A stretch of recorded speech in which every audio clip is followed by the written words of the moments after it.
Hey guys, it's RC5052 here.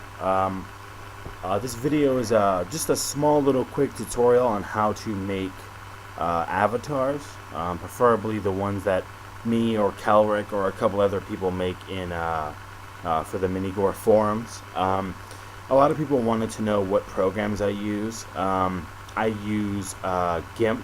That's really the only one I use. I do have 3ds Max, but that's like texture models, or actually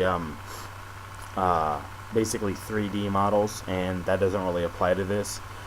In order to get Gimp, it's actually free. Let me show you where it's at. It's a website called filehippo.com. And basically, once you go here, there's a lot of really cool free stuff here. But what you're going to look for is in the search bar, you're going to type in the word GIMP, GIMP.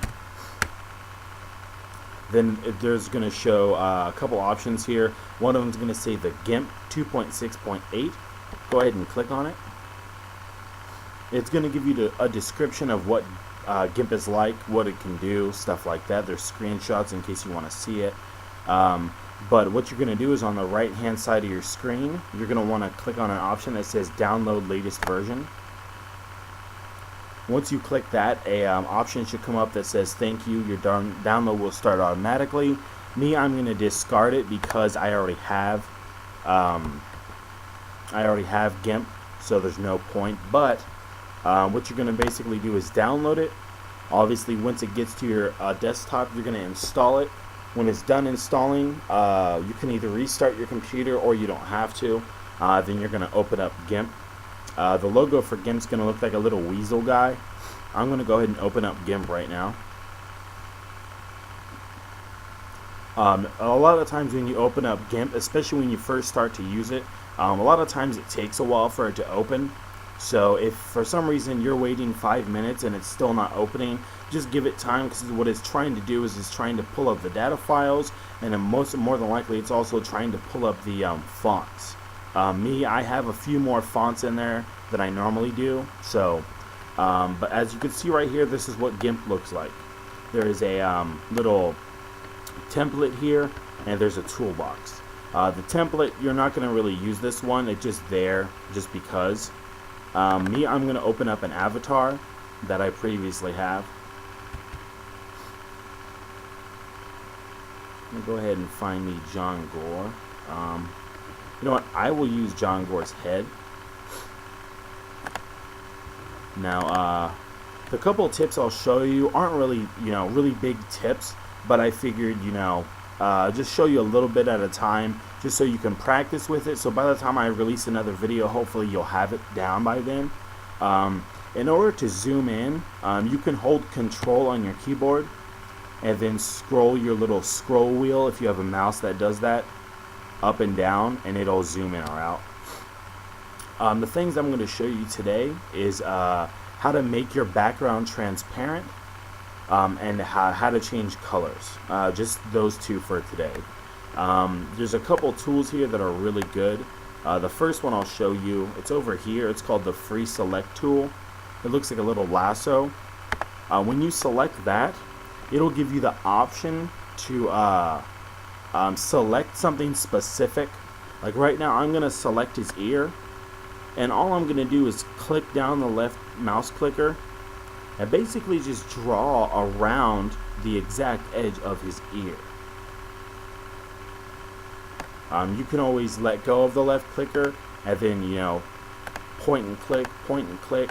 That works, but at the same time, if you want to get really detailed, I would recommend just holding the left clicker and drawing around the object. Now, if you notice, I drew a complete circle, or sorta, an outline around his ear. Now these little lines that are surrounding his ear are kind of like moving or flashing.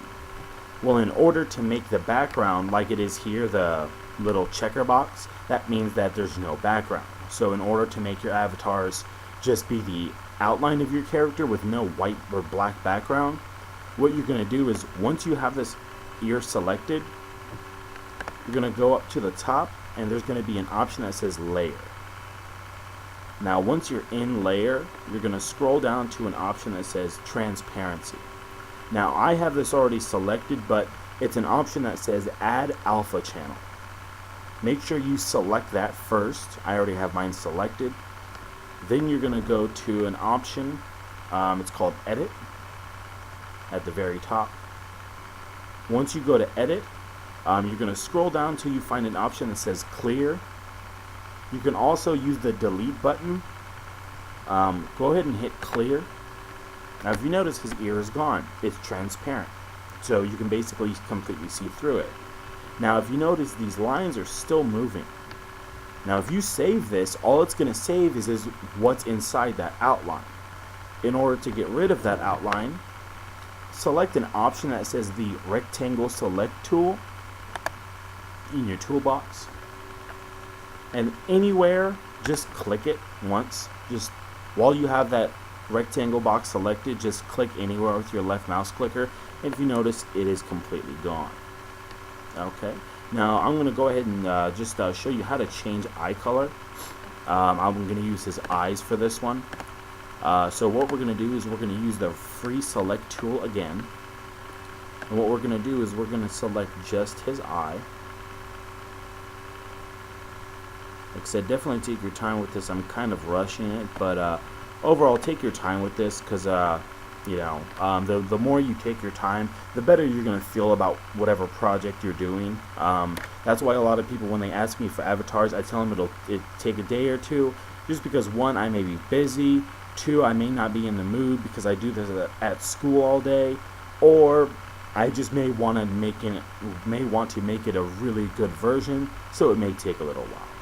So as I was saying, here's the eye. Okay, we already have it selected. The lines are moving. Go up to the top of your window and click on an option that says colors, and then click on an option that says colorize. It'll bring up a little box here with 3 sliders.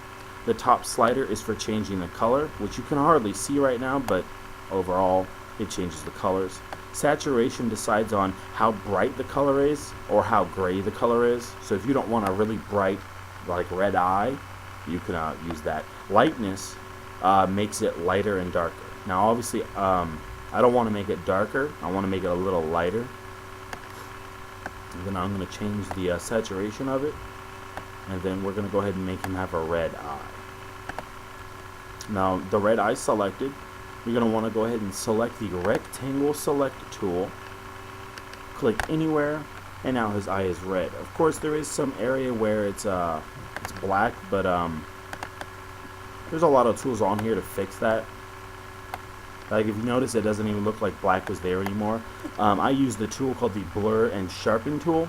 I would recommend to use this in the future. I will put this in a new video that I make. I just decided to do a quick video just to give you guys like a quick insider tip on, exactly how to make the avatars, because I think that's the 2 biggest things to make avatars is 1, trying to make something transparent, and 2, changing the colors. I've done a lot of avatars where that's all I needed to do, and I've had problems with it previously because of course I didn't know it, but after messing around a little bit, you get used to the system. But overall, that is basically it. In the next video, I'm going to show you how to do a little bit of big color changes. I'm also going to show you a little bit of what blur does, what I just did to his eye, and an option over here that says smudge. It's really good for the type of work that Timo does. For future reference, I would also recommend, when editing any of Timo's work, Minigore related, always use the paintbrush tool when you're trying to, if you want to make something specific. Like if I wanted him to have pigtails, I would have to use the paintbrush tool because it will replicate an actual paintbrush. The pencil is fine, but the paintbrush is the best thing to use when editing his type of work. So yeah, that's basically all. If you guys like this video, definitely comment on it, thank the author, and vote it up if you guys want me to do more. Leave your love and leave your hate, and have fun.